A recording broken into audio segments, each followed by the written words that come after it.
Hi, this is Stephanie Miller from The Stephanie Miller Show. Please enjoy this exclusive clip from my show on Political Voices Network. During his victory speech, Donald Trump struck what was a unifying tone.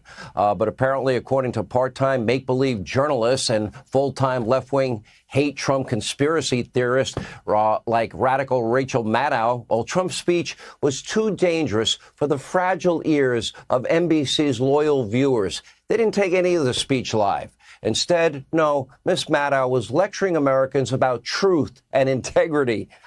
This is a joke, right? Serious question. Does Maddow not have any self-awareness at all?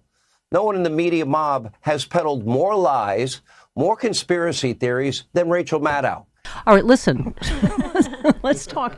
I don't know if you heard us play Sean Hannity calling your colleague Rachel Maddow a conspiracy theorist, bad journalist, dope. But do you have thoughts? Well, so I was struck by Sean's observations about Rachel's self-awareness.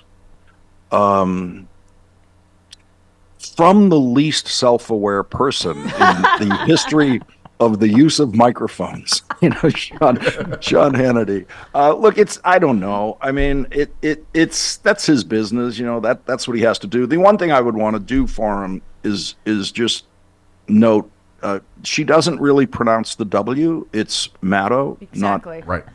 not the way he says it. Right. So just kind of drop the W off when you're saying it, and you'll be more in the strike zone.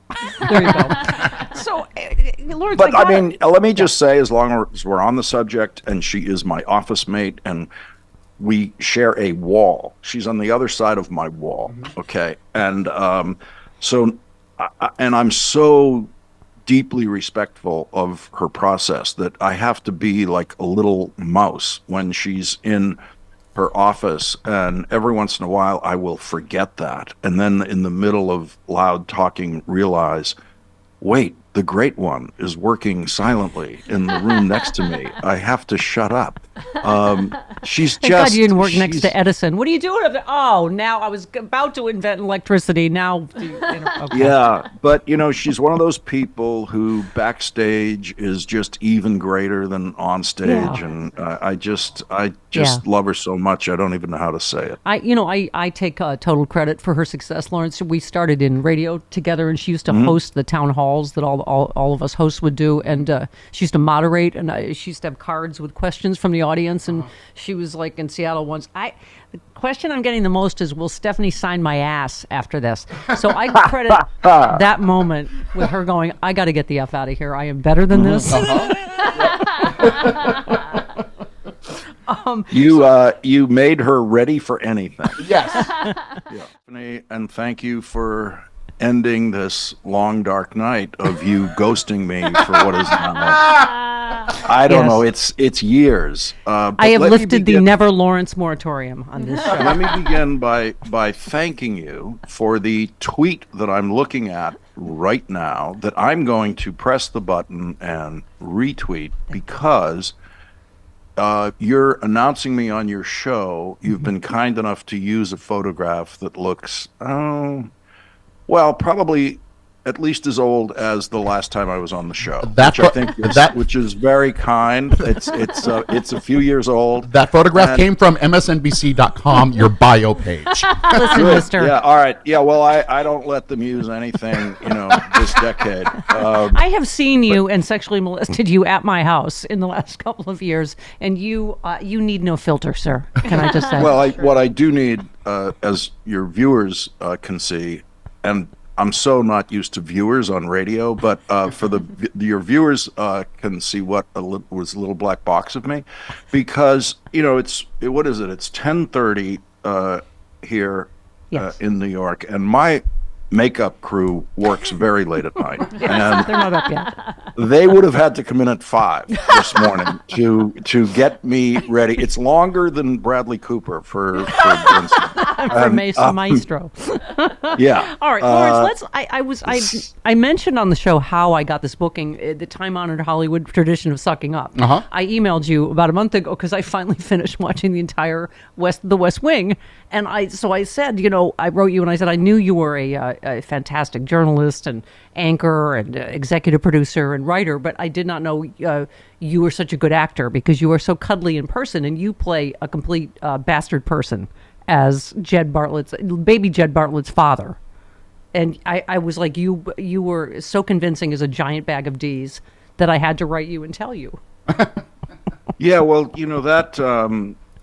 that was one of the days that Hollywood ran out of actors, and someone had to do it. And what happened on that is that I read the part at the table, because when we have the table read in the Roosevelt Room, which was the very best table read location in the history of show business, every week, that's where we read the scripts. Yeah. You never have all of the guest parts cast already, or if you do, that guest actor is probably working on something else that day and can't be there for your table read. Yeah.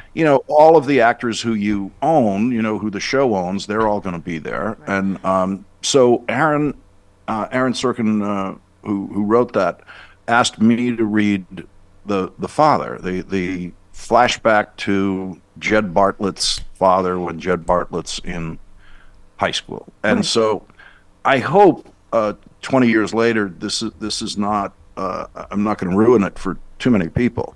But as you now know, Stephanie, one of the scenes involves hitting the kid. You hit baby Bartlett. I mean, you are a bastard. And I know, this, I just want to put up a kind of,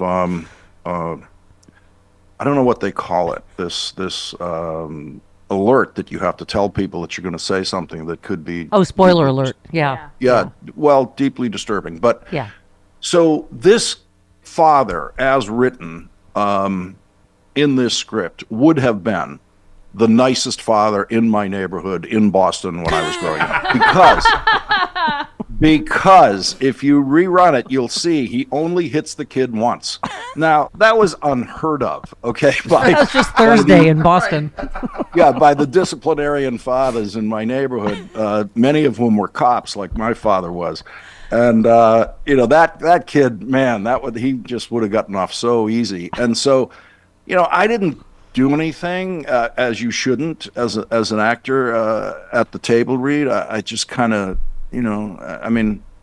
it's hard to describe. But so afterwards, I knew something had happened when Allison Janney kind of came rushing up to me with Janelle Maloney, and both of them saying how scary that was, how scary I was at the table. And I thought, I didn't say this, but I'm sorry, but you're just saying that I'm scary because I wasn't doing anything.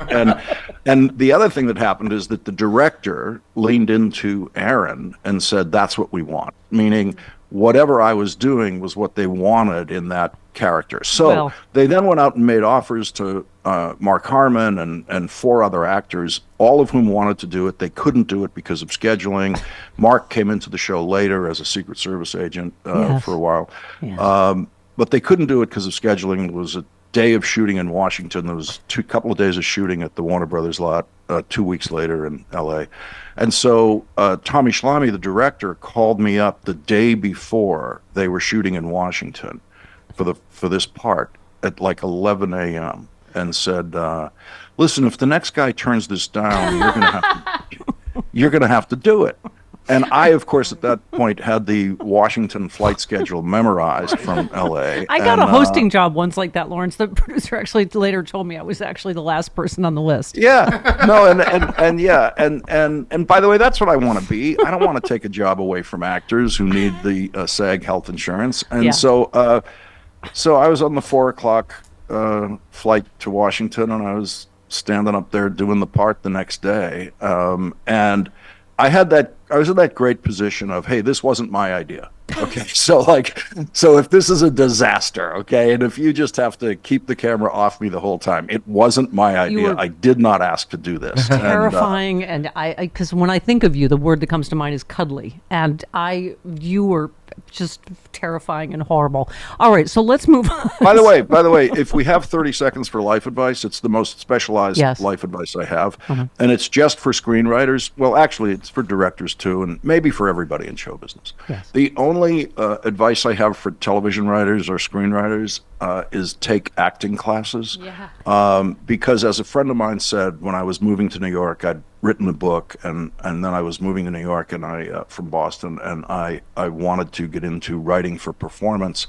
And a friend of mine, the great Mark O'Donnell, playwright, who's not a relative of mine and is no longer with us, was giving a playwriting course.